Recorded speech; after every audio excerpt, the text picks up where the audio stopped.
Master CVV నమస్కారం. Master Sharvari నమస్కారం. Mother Yamini నమస్కారం. మాస్టర్ శార్వరి గారి మహాచైతన్యం ఓ అద్భుతమైన మొట్టమొదటి యోగ భూమిక. అసలు చైతన్యం లేనిదే రానిదే యోగం లేదు. యోగం తెలియనిదే చైతన్యం తెలియదు. అంత అవినాభావ సంబంధం చైతన్యానికి యోగానికి ఉంది. మాస్టర్ శార్వరి గారి ఈ మహా చైతన్యంలో అసలు చైతన్యం అంటే ఏమిటి, ఎలా వస్తుంది, చైతన్యం కలిగితే సాధకుడు ఎలా ఉంటాడు, ఎలా తయారవుతారు అనేది మనకు స్పష్టంగా అర్థమవుతుంది.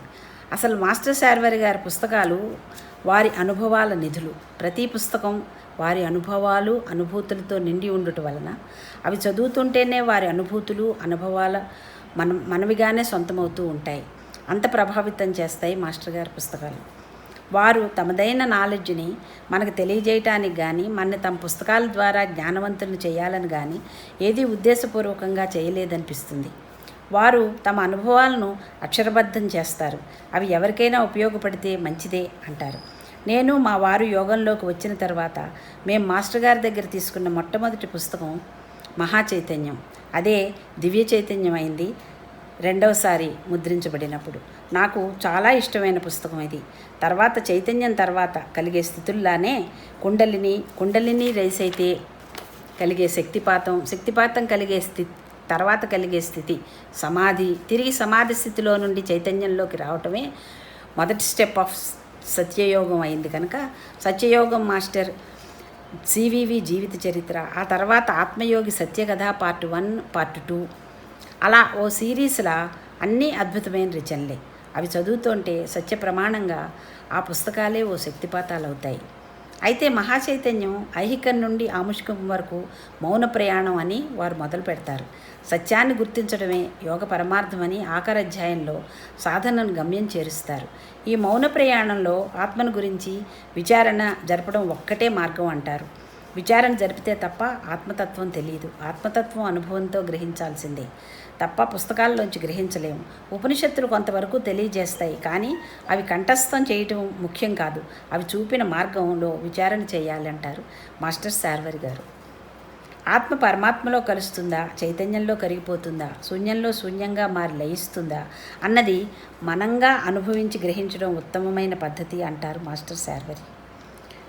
ఆత్మ ప్రయాణం ఒంటరిగా చేయాల్సిందే. ఏ ఆలోచనలు భావాలు లేకుండా ఆత్మను దిగంబరం చేస్తూ శూన్య అంబరాల్లోకి దూసుకుపోవడమే నేర్చుకోవాలి. మనం దర్శించిన సత్యం మనకు మార్గదర్శకం అవుతుంది అంటారు మాస్టర్ శార్వరి. వారి పలుకులనే చిలక పలుకులుగా మన్నం చేస్తూ అలోక స్థితిలోకి వెళ్ళిపోదాము. వారి 2వ చాప్టర్కి. హృదయం స్పందించాలి. అలోక స్థితిలో మాత్రమే ఆత్మ స్పందిస్తుంది. మనిషికి ప్రాణం ఉన్నట్లే మాటకు ప్రాణం ఉంటుంది. మనిషికి హృదయం ఉన్నట్లే ఒక భావానికి హృదయం ఉంటుంది. హృదయంతో చెప్పిన భావనకు స్పందన ఉంటుంది. పుస్తకాల రాతలు మనసు వరకు వెళ్తాయి, హృదయాన్ని స్పృశించవు. ఎందరూ మహానుభావులు అనుభవంతో చెప్పిన విషయాలైనా వారు సజీవంగా ఉన్నప్పుడు కలిగించిన స్పందన వారు లేనప్పుడు కలిగించరు. ఒక మహాత్ముని వచనాలు ఆయన నోటి వెంట ప్రత్యక్షంగా విన్నప్పుడే వాటికి బరువు విలువ ఉంటుంది. అవి సూటిగా హృదయంలోకి చొరబడతాయి. అందువల్లనే వేదాలు, ఉపనిషత్తులు, గీత మరోటి ఏదైనా హృదయాలను తాకి మనలో మార్పును తీసుకురాలేకపోతున్నాయి. నిజమైన స్పందన కలగాలంటే, హృదయంలోకి మాట దూసుకుపోవాలంటే ప్రత్యక్షంగా గురువు అవసరం. ఆయన ముఖాముఖి చెప్పే మాట మనసులో చొరబడి హృదయాన్ని చేరి స్పందన కలిగిస్తుంది. మహాత్ముల బోధలు కావు మనకు కావాల్సింది, వారి అనుభవాన్ని అందించగల గురువు. అనుభవం మనదే కానీ అందుకు మార్గం చూపించేది గురువు. గురువులోని శక్తి మనలోకి ప్రవహించినప్పుడు మన లోపాలు చక్కబడి ప్రయత్నం సఫలమవుతుంది. సృష్టిలో 3 పరిణామాలు పూర్తి అయి 4వ పరిణామం జరుగుతోందని అనుభవజ్ఞులు అంటుంటారు. సృష్టిలో మానవుడు అత్యుత్తమ సృష్టి అని, మానవుని ద్వారా తలపెట్టిన కార్యక్రమం పూర్తి కావాలని అంటారు. మనిషి మేధస్సు పెరిగింది, కానీ కలగవలసిన చైతన్యం కలుగుతున్నట్లు లేదు. మనిషి యంత్రంగా మారుతున్నాడు తప్ప ఆత్మను గుర్తించటం లేదు. విజ్ఞానం నిమించిన జ్ఞానం మరొకటి ఉందని గ్రహించటం లేదు అంటుంటారు మాస్టర్ శార్వరి. 21వ శతాబ్దం కొత్త యుగానికి నాంది కావాలి కనుక 4వ పరిణామం పూర్తి అయిందనే చెప్పవచ్చు. మనిషి తమ గమనాన్ని సులువుగా చేరవలసిన తరుణం ఇదే. గత 100 సంవత్సరాలుగా యోగక్రియ సాగుతున్నది. పరిణామం ఇప్పుడు వేగం పుంజుకుంది. ఆత్మకు విధించిన హద్దులు చెరిగిపోయి స్వతంత్రిస్తోంది. మనిషి చైతన్యంలో 4వ పరిణామ జీవిగా మారబోతున్నాడు. మనిషి అంతస్తులో, అంతరంగంలో గొప్ప విప్లవం వచ్చింది. పరిణామం వేగం పుంజుకుంది. ఆధ్యాత్మిక రంగంలో ఒక్క మనిషి పరిణామటంచులు చేరినా మొత్తం మానవజాతినే తన వెంట నడిపించగలడు. ఒక్క రోజులో పరిణామం రాదు. మొదట మనుషుల్లో మార్పు రావాలి, చైతన్యం రావాలి అంటారు మాస్టర్ శార్వరి గారు. జ్ఞానోదయం పొందిన వారంతా లోక కళ్యాణం కాంక్షించరు. లోకం అజ్ఞానంలో ఉంది, వారిని మార్చడం అనవసరం అనుకుని ఏ కొండ గుహల్లోకో వెళ్ళి తపస్సు చేసుకుంటూ తరిస్తారు. వారి తపస్సు వల్ల లోకానికి ఒరిగేది ఏమీ ఉండదు. కొందరు మహర్షులు జ్ఞానోదయం తర్వాత ప్రజల కన్నీరు తుడవటానికి, వారి బాధలు కష్టాలు తొలగించడానికి కృషి చేస్తారు. వారు తమ స్వార్థం చూసుకోరు. ఇంకా కొందరు తాము తెలుసుకున్న సత్యాన్ని లోకానికి చాటి ప్రచారం చేసి ప్రజల్ని చైతన్యవంతుల్ని చేయటానికి తమ వంతు కృషి చేస్తూ ఉంటారు. వీరందరినీ మించిన మరొక వర్గం ఉంది, వారు మాస్టర్లు. సాంప్రదాయాన్ని ధిక్కరించి తపస్సు చేసి యోగం చేసి సంపూర్ణ పూర్ణపురుషులవుతారు. శిష్యులను ఆదరించి నిస్వార్థంగా తాము తెలుసుకున్న జ్ఞానాన్ని వారికి తెలియజెప్పి వారిని తమకు వారసులుగా తయారు చేసుకుంటారు. వారు శరీరం వదిలిన తర్వాత కూడా ఆత్మరూపులై ఈ ప్రపంచ పరిధిలోనే ఉంటూ కొన్ని వందల వేల సంవత్సరాలు తమ వారికి అందుబాటులో ఉంటూ వారికి దర్శకులు, మార్గదర్శకులుగా అవుతారు. అలాంటి వారు అమృతమూర్తులు. వారు శరీరాలుగా ఉన్నప్పటికంటే ఆత్మ శరీరులై ఎక్కువ శక్తిని ప్రసారం చేస్తూ ఉంటారు. అంతటి మహాత్ములు స్మరణ మాత్రం చేతనే మన తేజస్సు స్ఫూర్తి పొందవచ్చు. వారే మాస్టర్లు. మాస్టర్లకు మరణం లేదు. వారి ప్రజ్ఞ చాలా కాలం వరకు భూలోకంలోనే ఉంటూ తమ లక్ష్యం విజయవంతం అయ్యే వరకు తామే నిర్దేశకత్వం వహిస్తూ తమ శిష్యులకు సందేశాలు ఇస్తూ చిరంజీవులవుతారు. ఇక్కడ సమాజ, సాంఘిక, రాజకీయాల్లో కూడా మాస్టర్స్ ముఖ్య పాత్ర వహించి కీలక నిర్ణయాలు చేస్తూ ఉంటారు. ఇక్కడ మనం గ్రహించాల్సిన సూక్ష్మ అంశం ఒకటి ఉంది.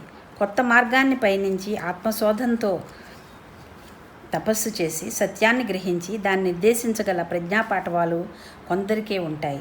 అలాగే స్మరణ మాత్రం చేత ఎదుటివాన్లో చైతన్య స్ఫూర్తిని కలిగించగలవారు కొందరే ఉంటారు. ఏ యోగిని దర్శించినా, సేవ చేసినా జరగవలసిన పని ఒక్కటే. అది మనలోని జిజ్ఞాస స్థాయిని అన్వేషణ స్థాయికి పెంచడం, జిజ్ఞాసాపరుడికి సదవగాహన కలిగించటం, యోగ సాధనకు ఉపక్రమించిన వారికి సత్యపథాన్ని నిర్దేశించటానికే. శిష్యుడు చేయగలిగిన పని ఒక్కటే. అది పుస్తక పరిజ్ఞానాన్ని పక్కన పెట్టి అనుభవంతో సత్యాన్ని తెలుసుకుని గురువుని అన్వేషించడం ఒక్కటే మార్గం. ఇక్కడ గురువు చేసే పని బాహ్యాన్ని వదిలి అంతరంలోకి వెళ్ళటం, ఎలాగో నేర్పడం. ఆ తర్వాత ఎవరికి వారుగా తమలోకి సూటిగా వెళ్లాల్సిందే. మార్గం చూపడం వరకే గురువు. దానికి ఏ పేరు పెట్టినా సరే అనుభవం ముఖ్యం, ఆత్మసమర్పణ ముఖ్యం. అంటే సత్యాన్ని నీలినీడలుగా దర్శించి స్పృశించి మహాచైతన్యంలోకి పరుగు తీయటం. అది దాన్ని సమాధి అంటారు కొందరు. సమాధి అనగానే నవనాడులు బిగించి ప్రాణాలు బిగపట్టి కూర్చోవడం అనుకుంటారు. కొన్ని సంవత్సరాలు అలా కూర్చుంటే తపస్సు అవుతుంది. అయితే సమాధికి మృతికి తేడా ఒకటే. సమాధిలో ఉన్నవాడికి ఏమోలో ప్రాణం ఉంటుంది, శవానికి అది ఉండదు. రెండూ చైతన్యం ఉడిగిన మృతస్థితులే. మనం కోరుకునేది ప్రజ్ఞ, చైతన్యం. స్వార్థం నశిస్తే తప్ప యోగం సిద్ధించదు. కీర్తి వ్యామోహాలు పోతే తప్ప అసలు జ్ఞానం కలగదు. మెరుపుల్లా మెరిసేవి సిద్ధులు. అవి యోగ ప్రగతికి ఆత్మదర్శనానికి ఆటంకాలు. మనసుని దాటిపోవాలి. అదే కదా యోగంలో మొదటి మెట్టు. అసలు బాహ్య జగత్తుకి సంబంధించినదేది ఆత్మదర్శనంలోకి రావు. చైతన్యం అంతర్వీక్షంలో అనుభూతిగా ఓ ప్రవాహంలా మిగిలిపోతుంది. అంటే అదే అనుదిన నిత్యానంద లహరి. అయితే ఈ అతీంద్రియ శక్తులు, మహత్తులు, సిద్ధులు, మరణించిన వారితో ఆత్మలతో సంభాషించడం, కాలజ్ఞానం చెప్పడం, మార్మిక రాతలు ఇవన్నీ యోగ సాధనలో ప్రాథమిక లక్షణాలు. వాటి వద్దనే సాధకుడు నిలిచిపోకూడదు. అవన్నీ కనిపించినా మనం ముందుకు పోతున్నా గుర్తులుగా, ఒక మైల్ స్టోన్గా గుర్తించి ముందుకు పోవాలి, కానీ అక్కడే ఆగిపోకూడదు. ఇక్కడ సాధకునికి స్వీయ నిర్ణయం పనికి వస్తుంది. మనోనిబ్బరం అలవర్చుకోవాల్సింది అప్పుడు కానీ చైతన్యంలోకి ప్రవేశించాం. చైతన్యం ఆవల తీరమే సత్యం. అంటే మన దేహస్థితిని, మనోస్థితిని దాటి ఆవల ఒడ్డుకి చేరుకోవాలి. అదే సాధకుని ప్రథమ కర్తవ్యం. అది నిర్గుణ స్థితిలో అనుభవించే ప్రశాంతి. భాషతో వర్ణించ వీలు కానిది, భావానికి సైతం అందనిది. అది భావాతీత స్థితి. ఇంద్రియాతీత శక్తి వరకు మనం గుర్తిస్తాం. ఆ పైన మనసు పనిచేయదు కనుక దాన్ని ఫోటో తీయలేము. అక్కడ నేను అన్న దేహస్థితి, నా మనసు అనే మానసిక స్థితి ఉండదు. శరీరం, మనసు నేనుగా కాక తానుగా మిగిలి ఉంటుంది. అది అరూప స్థితి. అన్ని రూపాలు ఆ చైతన్యంలో లయించిపోతాయి అన్నది గీతాకారుని వాక్యార్థం. అదే అంటారు మాస్టర్ శార్వరి గారు. అది లోకస్థితి కాదు, అలోకస్థితి. అది నిర్గుణం, నిరహంకార ప్రకృతి. ఆ స్థితికి చేరడం అంత సులభం కాదు, కానీ అసాధ్యం కాదు అంటారు మాస్టర్ శార్వరి గారు. అనుభవం ఒక్కటే నిదర్శనం, అమృతతత్వం. ఇటు ప్రపంచంలో అన్నీ అనుభవిస్తూనే అమృతత్వాన్ని సాధించడం అసలు యోగ లక్ష్యం. పూర్వం సమాధి తపస్సుకి మొదటి మెట్టు. యమ, నియమ, ప్రాణాహార, ప్రత్యాహార నిగ్రహాలతో సమాధిని చేరగలిగేవారు. వారికి సమాధి చేరడమే లక్ష్యంగా ఉండేది. తర్వాత ఏమీ సాధించేది తెలియదు. అది వ్యాధుల్ని సమంగా అధిగమించడమే సమాధి. ఫిజికల్ ఫిట్నెస్కు కలిగితే తప్ప మానసికాభివృద్ధి జరగదు. అది రియలైజేషన్కి మొదటి మెట్టు. పంచభూత శరీరానికి ప్రాణం ఎంత అవసరమో పంచేంద్రియాలు అంతే అవసరం. ఏ ఒక్క ఇంద్రియం పనిచేయకపోయినా మనిషి జీవితం అసమగ్రం, లోపభూయిష్టం అవుతుంది. శరీరానికి ప్రాణం ఎంత ముఖ్యమో ఆత్మ అంతే ముఖ్యం. 5 ఇంద్రియాలు కాక 6వ ఇంద్రియం ఇంకోటి ఉంది. అది జ్ఞానేంద్రియం. అది ఆత్మ ఆధీనంలో ఉంటుంది. ఆత్మను గుర్తించి దాని ఉనికిని తెలుసుకున్న వారికి జ్ఞానేంద్రియం పనిచేయదు. జ్ఞానేంద్రియం పనిచేస్తే తప్ప అనుభూతి కలగదు, ఆనందం మిగలదు. ఇవి మన అవగాహనకు అందవు, కానీ అనుభూతికి అందినట్లే అనిపిస్తాయి. దాన్ని 6th సెన్స్ లేదా పరేంగేత ప్రజ్ఞ అంటారు మాస్టర్ గారు. దాన్నే పంచేంద్రియాలు కాక మరో ఇంద్రియం కూడా పనిచేస్తోందని గ్రహించాలి. అప్పుడు పరాల గురించి, పరలోకాల గురించి, ఆత్మ గురించి వివేచన సాధ్యమవుతుంది. అదే జిజ్ఞాస జ్ఞానానికి తొలిమెట్టు. ఆత్మ సాధనలో అది తొలి ప్రయోగం. అంటే అంతర్దిశగా ప్రయాణం సాగినప్పుడు మన బాహ్య ప్రవర్తన మారుతుంది. జీవితం నిర్మలమై ఉత్తమమైన సహజ మార్గాన సాగుతుంది. అసత్యాన్ని వదిలి సత్యాన్ని ఆశ్రయించినట్లే ఈ పరిణామం ఎంతో సహజంగా జరుగుతుంది.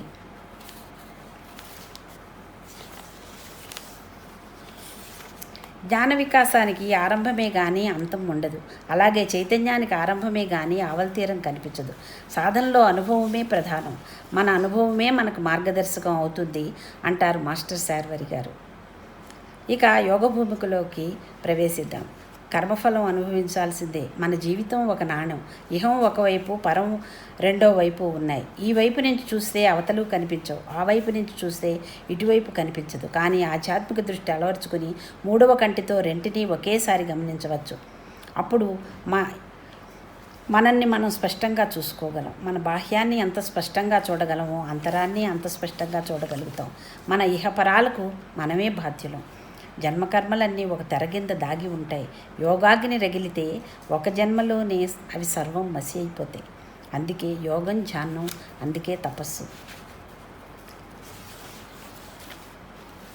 నిజానికి అశాశ్వతమైన మనం బ్రతుకుతున్నది ఇక్కడే 100 సంవత్సరాలు, మనుగడ సాగించాల్సింది ఇక్కడనే. కనుక భౌతిక జగత్తు అశాశ్వతమా శాశ్వతమా మనకు అనవసరం. ఇక్కడ ఉన్నంతకాలం ఇది శాశ్వతం. ఇక్కడ ఉంటూనే పైవాటిని గురించే తెలుసుకోవచ్చు.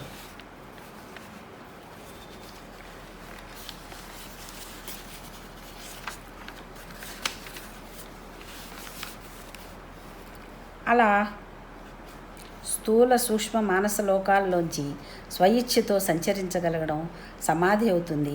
ఇక్కడకు చేరే స్థితి 4వ స్థితి అవుతుంది. అది 4th డైమెన్షన్, నిర్గుణ నిర్వికల్ప సమాధి. ఇప్పుడు సమాధిలోంచి చైతన్యంలోంచి శూన్యంలోకి రాగలగాలి. ఇప్పటి వరకు చైతన్యంలో ఉన్నామనుకుంటే ఉత్సాహం ఊపిరి పూసుకుంటే కానీ ఏ మార్పు సిద్ధం కావు. ఈ మార్పుకి ఓర్పు కావాలి. ఓర్పు లేనిదే అవకాశం రాదు.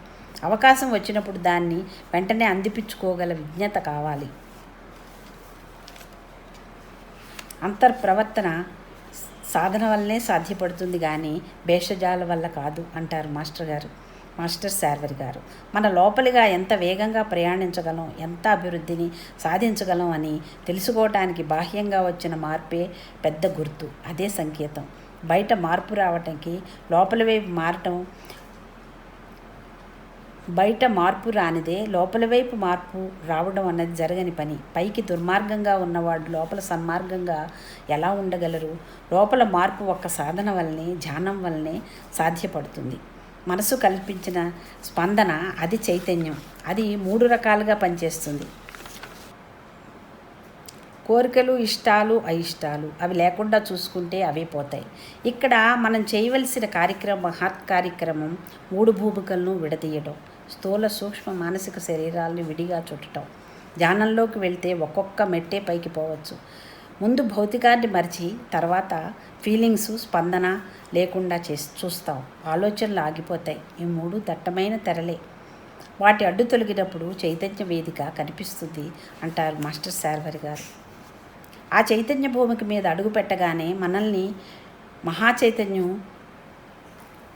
ముంచి వేస్తుంది. మనకు కావలసిన జ్ఞానం, విజ్ఞానం ఆ చైతన్యంలోంచే వస్తుంది. మనిషిలో చైతన్యం ఆత్మజాగృతం కానిదే ఒక్క అంగుళం కూడా ముందుకు పోవడం జరగదు. ఒక మహాత్ముని వద్దకో సిద్ధపురుషుని వద్దకో వెళ్ళి మన కష్టాలు, బాధలు చెప్పుకుంటే ఓ క్షణం కళ్ళు మూసుకుని పర్వాలేదని చెప్పి ఓ పండో విభూదో ఇచ్చి ఆశీర్వదిస్తారు. మన సమస్యలు పరిష్కారం అయిపోతాయి. చావు బతుకుల్లో ఉన్నవారిని, రోగగ్రస్తులైన వారిని అలాంటి మహనీయులు స్వస్థుల్ని చేయటం మనం చూస్తూనే ఉన్నాం. ఆ మహాత్మునికి శక్తి ఎలా వచ్చింది? ప్రేమ, వాత్సల్యంతో మనకు సత్యం అందించాలని వారు తపన పడతారు. పరిణామక్రియకు దోహదం చేసే సత్యాన్ని ఆవిష్కరించడం వారి ప్రయత్నం. సత్యం మహాత్ములకు అందుబాటులో ఉంటుంది. వారి అనుగ్రహానికి పాత్రులం అయితే వారి ప్రజ్ఞ మనకు సంతృప్తించవచ్చు. మనం ఫిజికల్, ఆస్ట్రల్, మెంటల్ లెవెల్స్లో ఉంటాం. మనిషికి మేధస్సునిచ్చేది మానసిక శక్తి. జీవితాన్ని అనుభవించేది యాస్ట్రల్ ప్రేరణ వలన.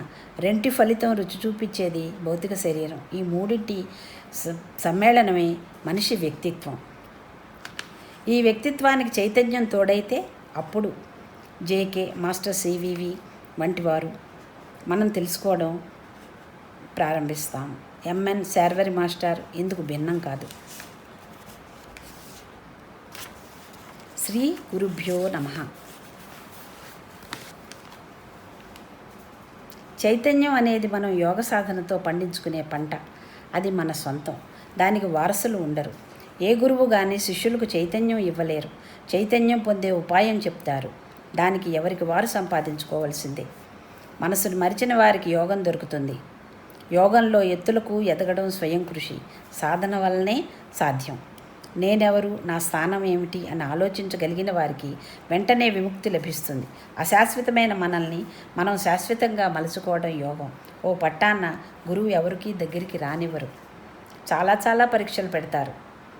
అవి పరీక్షలని వారికి తెలియదు. వాటిల్లో విజయం పొందితేనే గురువు ఆశ్రయం లభిస్తుంది. ఓరిమి లేని వారు ఓటమి పాలవుతారు. అతి తెలివి, అహంకారం ప్రదర్శించేవారు శిష్యులు కాలేరు. మనల్ని మనకు ఇష్టమై మనకు సరిపోయే గురువుల వద్దకు చేర్చేది మహాత్ములే. చైతన్యం అనేది గొప్ప అనుభవం. దాని రుచి చాలా విచిత్రంగా ఉంటుంది. అది మహా చైతన్యం కాదు, ఆత్మ చైతన్యం కాదు, కేవలం భౌతిక స్థాయిలో జరిగే చైతన్యం అంత ఉద్దీప్తంగా ఉన్నప్పుడు పై చైతన్యం అంటే ఆత్మ చైతన్యం, మహా చైతన్యం, దివ్య చైతన్యం మరింత ఉజ్వలంగా ఉదాత్తంగా ఉంటాయో కదా. అది మనల్నే కాదు, మన చుట్టూ ఉన్న వారిని ఎంతగానో ప్రభావితం చేస్తుంది, వారిలోనూ ఎంతో మార్పు తీసుకువస్తుంది. ఆ చైతన్యం ప్రవేశించినప్పుడు అందరినీ ప్రేమించడం జరుగుతుంది. ఆ ప్రేమ, కారుణ్యం, క్షమ ఎలా వచ్చాయో మనకే తెలియదు. మనలో ఒక నిశ్చలత్వం, అనుకున్న పనులు సునాయాసంగా జరిగిపోదు, అసంభవం అనుకున్నవన్నీ జరిగిపోతాయి. ఒక అదృశ్య హస్తం మనతో చేయిస్తున్నట్లు, అహరవం మనని గమనిస్తున్నట్లు అనుభూతి. అదే మార్పు. అలాంటి మార్పు ప్రతి సాధనకునికి మొదలు కలుగుతుంది. అలాంటి పురోగమనం తెలుస్తున్నా మనలో అవంతైన అహం కలగదు. దేనికి పొంగిపోవడం, గర్వపడడం జరగదు. నేను, నాది అన్న భావన క్రమంగా తొలగిపోతుంది. అంతా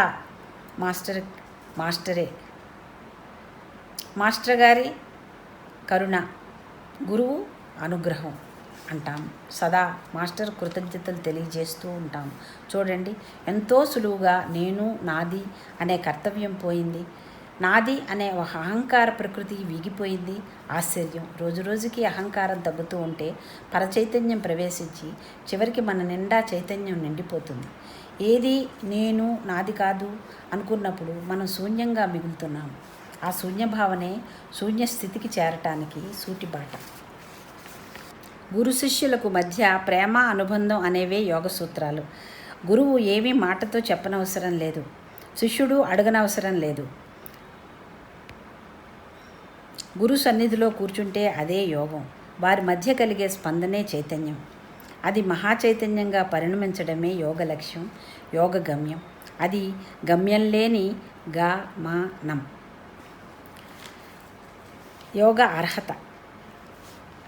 యోగార్హత గురించి మాస్టర్ గారు చెప్తారు. మనసు నిండుగా అహం ఉన్నది.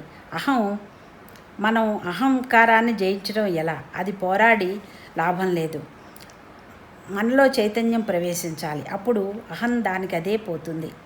జ్ఞానాన్ని పెంపొందించుకుంటే చాలు. మనలో స్వార్థం, అహంకారం వాటికి అవే పోతాయి అంటారు మాస్టర్ శార్వరి. శూన్యం కావటానికి ముందు సందేహాలు, అనుమానాలు జాగ్రత్తగా చూస్తే ఏ ఒక్క ప్రశ్న, సందేహం సహజంగా ఉండదు. మనిషి సంస్కారం ఉన్నతం కావాలి. స్వచ్ఛమైన జీవితాన్ని గడపటానికి, ధర్మవర్తనకి సిద్ధం కావాలి. అలాంటి వారు యోగ సాధనలో ఎంతో సాధించగలరు. యోగా అన్నది ఆత్మ సంస్కృతి. మనలోనే ఉన్న భగవంతుని సత్యలోచనంతో దర్శించటం. అందుకు కావలసింది అంతర్యాత్ర. ఇంతకాలం బయట వెదుగులాట, అయితే ఇప్పుడు లోపల వైపు ప్రయాణం. దానికి యోగ్యుడైన గైడ్ కావాలి. వారే గోల్డీ గైడ్. అందుకే గురువు పరబ్రహ్మ ప్రతినిధి. గురువును తన వంటి మనిషిగా భావిస్తే ఆయన మార్గదర్శకం సాధకునికి ఏమాత్రం ఉపయోగించదు. ఆయన అనుగ్రహించినా వీరు అందుకోలేరు. సహజ యోగి అయిన వారే గురువు. ఇక సమర్థుడైన యోగి ఎప్పుడూ స్వతంత్రుడే. తనకు గురువు ఉన్నా తాను స్వతంత్రంగా వ్యవహరిస్తాడు. తాను నమ్మిన సత్యాన్ని మాత్రమే చెప్తాడు. తన అనుభవాలను తన ప్రగతికి ప్రాతిపదిక చేసుకుంటాడు అంటారు మాస్టర్ శార్వరి. గురువు అంటే ఓ బంగారు వాకిలి. బంగారు గుమ్మానికి చాలా ఆకర్షణ శక్తి ఉంది. ఏమాత్రం స్పృశించినా ఖర్చుకుపోతాం. విడిపడడం కష్టమవుతుంది. ఆ గుమ్మంలోంచి అవతలకు పోక తప్పదు. ఇంకా దానికి ఒక్కటే ద్వారబంధం. దాన్ని తాకకుండా చాలా జాగ్రత్తగా పరంలోకి ప్రవేశించాలి. దూరంగా దివ్యమందిరం కనిపిస్తుంది. అదంతా సత్యలోకమే. కానీ బాట కనిపించదు. ముళ్ళు, తుప్పలు, కంపలు అన్నీ అడ్డంకులే. ఆ అడ్డంకులన్నీ తొలగించుకోవాలి మనమే. ముళ్ళ తుంపలు నరకాలి. బాట ఏర్పరచుకుంటూ నెమ్మదిగా ముందుకు సాగాలి. ఆధ్యాత్మిక రంగంలో ఎంత స్లోగా ప్రయాణిస్తుంటే అంత మంచిది. Slow and steady wins the race. అన్ని బరువులు వదిలిపెడితే ప్రయాణం చాలా సుఖం. నిత్య సాధన చేయడం వల్ల ఒక ప్రయోజనం ఉంది. ముందు ఓ డిసిప్లిన్ ఏర్పడుతుంది. ప్రేయర్ టైంకి సిద్ధం కావడం జరుగుతుంది. ఆ సమయంలో ఇతర వ్యాపకాలు ఉండవు కనుక మనసు నెమ్మలిస్తుంది. నిర్ణీత సమయంలో ప్రేయర్కి కూర్చోవడం అంటే ఒక మెట్టు ఎక్కినట్లు.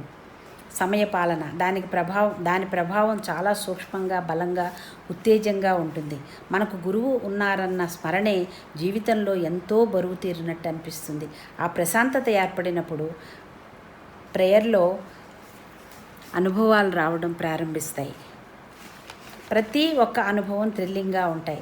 ఇంకా ఆ పవిత్ర భావంతో, మానవ ప్రేమతో కొన్ని సత్కార్యాలు చేయాలనిపిస్తుంది. ఆ పనులు సహజంగా మనకు తలకు మించినవే, అయితే ఇప్పుడు యోగశక్తితో చేయగలిగినవిగా అనిపిస్తాయి. కానీ అది శక్తి కాదు, ప్రేమతో చేస్తాం. ప్రేమ బలం అది. ఇదివరకు మనలో లేనిది ఇప్పుడు కలిగింది ఆ ప్రేమ మన ఉద్యానవనంలో మనం పెంచుకున్న ప్రేమ. అది ప్రేమలతకు పూచిన పుష్పాలు. దాని పరిణామాలు, తృప్తి, ఆనందం కలుగుతున్నప్పుడు ప్రేయర్ని మనం ఎలా వదిలిపెడతాం? అనుక్షణం ప్రేమమయం అయిపోతాం. నిరాశ నిస్పృహలు దరిచేరవు. ఆనందంగా జీవించగలిగితే ఏ స్వర్గమో అక్కర్లేదు. ఈ లోకంలోనే ఆనందంగా ఉండాలనిపిస్తుంది. ఆత్మానందం ఎప్పుడు ఉంటుంది? ప్రతి ప్రేయర్లో బ్యాటరీ రీఛార్జ్ అవుతుంది. మనలో ఒక కొత్త ఎనర్జీ వచ్చి చేరుతూ ఉంటుంది. ప్రాపంచిక వ్యవహారాలు వదిలిపెట్టడం లేదు. మనం వాటిని సైతం ఆనందమయం చేసుకుంటాం. మన కష్టాలు, బాధలకు కారణం మన మనసే. యోగంలో మన మనస్సు మనకు స్వాధీనం కాకపోయినా చిక్కు మాత్రం పడటం లేదు. కనుక నెమ్మదిగా మనసు ఆత్మకు సరెండర్ అవుతుంది. ఆత్మ ఆదేశించినట్లు మనసు ప్రవర్తిస్తుంది. కనుక ఆత్మ ద్వారా మనసును శూన్యం చేసుకుంటాం. యోగానుభూతిని పొందగలం. ఆ స్థితిని అందుకున్నవారు మాస్టర్స్, మహాత్ములు. అందుకోవలసిన సాధకులం మనం. ఇక మాస్టర్ గారు పరంపదంలో చెప్తారు, మాస్టర్ శార్వరి గారు, ఇది నాకు కావాలి అనే కోరిక లేకుండా తనకు దక్కిన దాన్ని మాత్రమే అనుభవిస్తూ దానిపైన మక్కువ పెంచుకోకుండా జీవించిన వాడు క్రమంగా జీవన్ముక్తుడవుతారంటారు. నేను అనే దానిలో ఉన్న అహంభావాన్ని యోగం ఒక యోగి విడిచిపెడతాడు. సామాన్యుడు అహంభావాన్ని పెంచుకుంటాడు. యోగికి సామాన్యుడికి తేడా ఒక్కటే. ఒకరు అహంకారాన్ని ప్రయత్నించి వదులుకుంటారు, ఇంకొకరు పెంచి పోషిస్తారు అంటారు మాస్టర్ శార్వరి గారు. తర్వాత ఆత్మసమర్పణ. మాస్టర్ శార్వరి గారు ఆత్మసమర్పణ 2 సార్లు ప్రస్తావించారు. అలా ఏమిటో అనుకున్నాను. అయితే మొదట ప్రస్తావించినప్పుడు శిష్యుడు గురువును ఆత్మను ఎలా సమర్పణ చేసుకోవాలో తెలియచెప్పి ఆఖరి అధ్యాయంలో ఆత్మసమర్పణ వల్ల జరిగే పరిణామం తెలియజేశారు. నిర్వాణ స్థితే మన ఆజ్ఞాచక్రంతో పరంలోకి ప్రవేశ ద్వారం తెరుస్తారు. ఎప్పుడైతే అనాహతం నుండి చైతన్యం ప్రభవిల్లుతుందో నిర్వాణ స్థితిలో ఒక బుద్ధుడుగా సాధకుని గురువు చూస్తారు. ఆ తర్వాత పరనిర్వాణ స్థితికి ముందు నిర్వికల్ప సమాజ స్థితిలోనికి చూపించి అందులో ఎల్లప్పుడూ వాలలాడుతుంటూ ఉండే గురువు శిష్యుని ఆ దశను దాటించి పరనిర్వాణ స్థితిలోనికి నెట్టివేస్తారు. ఇక అక్కడ నుండి పరనిర్వాణం, మహాపరనిర్వాణం స్థితుల్లోనికి శిష్యుని అర్హత, అవకాశాలను బట్టి ముందుకు దూసుకు వెళ్ళడం జరుగుతుంది. ఆ స్థితులు ఓ సాధక శిష్యుల స్వయం ప్రజ్ఞతో అందుకునేంత శక్తి, అవకాశం గురువు ఎప్పుడూ ఇస్తూనే ఉంటారు. ఇక సాధనా ఫలితాలు శిష్యుని సాధనా సంస్కారాలను బట్టి ఉంటాయని అర్థమవుతుంది. ఇక్కడ కొన్ని విషయాలు సాధక శిష్యులు అర్థం చేసుకోవాల్సి ఉంటుంది. వారు ఇతరులకు చేసే సహాయం ఎప్పుడూ వృధా కాదు.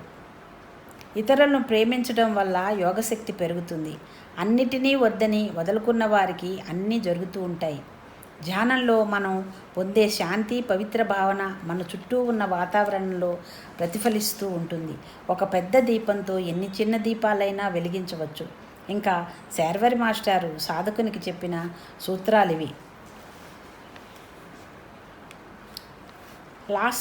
యోగ సాధనా గమ్యం చెప్తారు మాస్టర్ శార్వరి గారు. సాధనా గమ్యం, యోగ గమ్యం ఒక్కటే, సత్యం తెలుసుకోవటమే.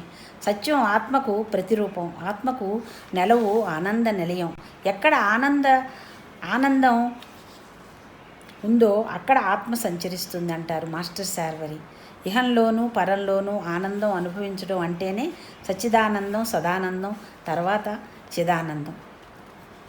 యోగ సాధన మనకు అవసరమైన చైతన్యాన్ని, స్ఫూర్తిని, బలాన్ని ఇస్తుంది. చైతన్యం అనేది మానసిక స్థితి కాదు. మానసిక స్థితిని దాటిన తర్వాత కూడా స్పృహ కలిగి ఉండటమే చైతన్యం. అది అద్భుతమైన ఆనంద అనుభూతి. మహా ఆనంద స్థితి కలగనిదే ఆ అనుభూతికి అవకాశం లేదు. అనుభవం, ఆనందం, అనుభూతి సమంగా పొందడమే సమాధి. సమాధి చైతన్యం. చైతన్యం సమతుల్యతతో సాగించాలంటే మనం స్థూల సూక్ష్మ మనోభూమికల్ని అధిగమించగలగడమే సమాధి స్థితి. గంగావతరణంలా మీదికి చైతన్యం ఉరకదు, కొద్దిగా అనుభూతమవుతూ ఉంటుంది. తర్వాత కొద్ది కాలానికి స్థిరత్వం పొంది పూర్ణత్వం భాసిస్తుంది. అది రూపంగా కాదు, పూర్ణత్వం. ఇది అంతా క్రమవికాస పరిణామం అంటారు మాస్టర్ శార్వరి గారు. సంయమనం సాధించాలి అంటే గమనిక అవసరం. దేనిలోనూ చొరబడకుండా నదీ ప్రవాహాన్ని గమనిస్తున్నట్టు మనసు ఒడ్డున నిశ్చలంగా కూర్చొని మనసులోని ఆలోచన ప్రవాహాన్ని, తరంగాల్ని గమనించటం. అప్పుడు ఆలోచనలు అంటని ఈ శరీరం ఉంది కానీ నాది కాదు, నేను వేరు, శరీరం వేరు అనే భావనతో శూన్యం అంచులకి చేరిన తక్షణం మనకు శరీరానికి సంబంధం తెగిపోతుంది. అది గొప్ప అనుభవం. దూరంగా ఉన్న శరీరాన్ని గమనిస్తాం, అక్కడ గమనిస్తుంది ఆత్మ. శరీరం మన్నం వేరైన క్షణంలోనే మనసు మన ఆధీనంలోకి వస్తుంది. అక్కడ జరిగే ప్రక్రియ విల్ పవర్. మాస్టర్సు, మహనీయులు చేసే పని అదే. సంకల్పంతో ఎంత పనైనా చేస్తారు. శరీరం అలసిపోదు. సజీవుడైన గురు సన్నిధి ఒక్కటే మనలో యోగ చైతన్యం కలిగించగలదు. ముందు మనల్ని మనం శూన్యం చేసుకుంటే ఏ గురువైనా అనుగ్రహిస్తారు. ఇక్కడ మాస్టర్ శార్వరి గారి మాట ఒకటి చెప్పాలనింది. ఇంతకాలం నా దగ్గర యోగం చేసుకుంటున్నావు కదమ్మా, నువ్వేం నేర్చుకున్నావు అన్నారు మాస్టర్ శార్వరి గారు ఒకసారి నాతో. నేనన్నాను శూన్యం అని. మాస్టర్ గారు పక్కపక్క నవ్వారు. ఆ నవ్వు ఇప్పటికీ నా చెవుల్లో ఎప్పుడూ వినిపిస్తూనే ఉంటుంది. మాస్టర్ గారి మాట, మాస్టర్ గారి నవ్వు, మాస్టర్ గారి చూపు అవన్నీ నిత్య చైతన్య భాసమై ఎప్పుడూ అలా కనిపిస్తూనే ఉంటుంది నాకు. తెలివి, అహంకారం అన్నీ వదిలితే గురువు ఎదుట నిలబడగలం అని నాకు అర్థమైంది. సాధనకు ఎంతో ఓర్పు, సహనం కావాలి. లక్ష్యం చెదరకూడదు. ఏది ఆశించిన స్థితికి చేరాలి. అప్పుడు దివ్యత్వం దిగి వస్తుంది. దివ్య చైతన్యం మనది అవుతుంది. ఇవి అన్నీ ఎవరికి వారు అనుభవించాల్సిందే, అనుభవంతో గ్రహించాల్సిందే. కానీ ఒకరి అనుభవం ఒకరికి సహాయపడదు. చైతన్య ప్రవాహంలోకి దూకాల్సిందే. అప్పుడది నీటి ప్రవాహం కాదు, చైతన్య ప్రవాహంగా మారుతుంది. ఆ నదిలో కొట్టుకుపోయి సాగరాన్ని చేరటమే మహా దివ్య చైతన్యం అనుభవించటం. మాస్టర్ నమస్కారం. ఇందులో దివ్య చైతన్యాన్ని అనుభవిస్తూ ఆ దివ్య చైతన్యంలో నేను గమనించిన విషయాలను కొన్ని మీ అందరితో షేర్ చేసుకుందాం అనుకుంటున్నాను. అవి ఏమిటంటే, సాధనా సమయం ఎంత ఎక్కువైతే అంత చైతన్యాన్ని పొందడం అన్నది గమనించాను. అందులోనే సాధన ఎక్కువ సమయం గడపాలని అనిపిస్తుంది. అందుకే సాధన సమయం ఎక్కువ గడపాలని అనిపిస్తుంది. సమయం ప్రార్థనలో ఎక్కువ అవుతున్న కొలది ప్రతికూల భావన అన్నది ఎక్కడా కనిపించదు. తర్వాత క్లారిటీ ఆఫ్ థాట్, సందేహం ఉండదు, సంశయం ఉండదు. తర్వాత అరిషడ్ వర్గాలు మన స్వాధీనంలోకి రావటం నేను గమనించిన విషయం. అంటే ఖండించాల్సిన చోట ఖండించగలుగుతాం. కోపం ఉంటుంది, అది విత్ అవేర్నెస్. ఎందుకు వస్తుంది కోపం, మనం ఎలా పోగొట్టుకోగలం అది అర్థమవుతూ ఉంటుంది, గమనికలకు వస్తుంది. నెక్స్ట్, అప్రిసియేషన్ తప్ప వేలెత్తి చూపించే పరిస్థితే ఉండదు ఎక్కడ. ఎప్పుడు